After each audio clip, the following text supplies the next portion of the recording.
প্রাজ্ঞ ব্যক্তিকে রাজকার্যে নিযুক্ত করলে রাজা স্বয়ং 3টি গুণের অধিকারী হন: যশ, স্বর্গলাভ ও প্রভুত্ব অর্থলাভ। যে কোনো দেশে যে কোনো কালে রাজা একা রাজ্য চালান না।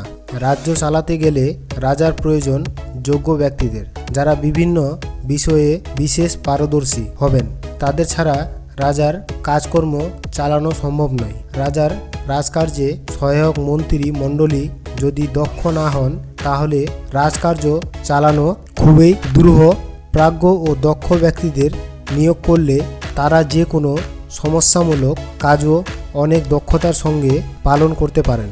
বিভিন্ন প্রাজ্ঞ ব্যক্তিদের সহায়তায় যদি রাজকার্য করা যায়, তাহলে রাজার যশলাভ সম্ভব।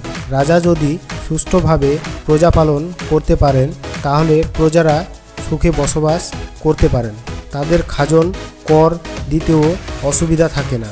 ফলে ঠিকমতো খাজনা আদায় হলে রাজার কোষাগার পূর্ণ হয়ে ওঠে।